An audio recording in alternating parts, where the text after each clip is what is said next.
حضرت علی: انسان کو اچھی سوچ پہ وہ انعام ملتا ہے جو اسے اچھے مال پہ بھی نہیں ملتا، کیونکہ سوچ میں دکھاوا نہیں ہوتا۔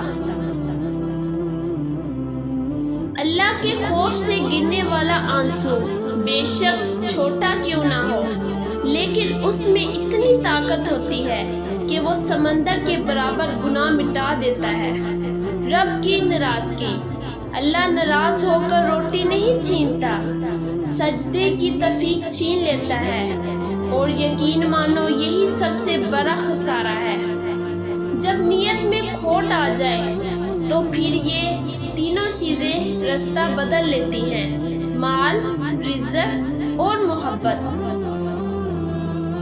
اپنی سوچ کو پانی کے قطروں سے بھی زیادہ شفاف رکھو، کیونکہ جس طرح قطروں سے دریا بنتا ہے، اسی طرح سوچوں سے ایمان بنتا ہے۔